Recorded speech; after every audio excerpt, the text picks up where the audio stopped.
নমস্কার বন্ধুরা, আমি তানিয়া তানিশ ওয়ার্ল্ডের আজকের নতুন ব্লগে আপনাদের সবাইকে স্বাগত জানিয়ে শুরু করছি আজকের ভিডিও। আজকে আমি দেখাবো আপনাদেরকে একটা খুব লাইট মেকআপ কীভাবে আমরা চটজলদি করতে পারি। সবার আগেই আমি মুখটা ভালো করে মামা আর্থের একটা ফেস ওয়াশ দিয়ে ভালো করে ওয়াশ করে নিয়েছি। তারপরে অ্যাপ্লাই করেছি হচ্ছে ওশিয়ার একটা টোনার।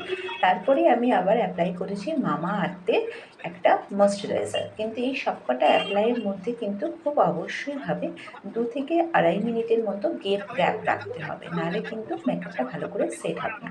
এবার আমি একটা প্রাইমার ব্যবহার করেছি। প্রাইমারটা আমি খুব অল্প ব্যবহার করেছি, যেহেতু আমি বললামই যে আমি আগে একটু ময়শ্চারাইজার দিয়েছিলাম আর আমার স্কিন খুব অয়েলি, তো খুব চটজলদি আমি ঘেমে যাচ্ছিলাম, তাই জন্য অল্প করে প্রাইমার দিয়ে এবার দিয়েছি হচ্ছে ফাউন্ডেশন।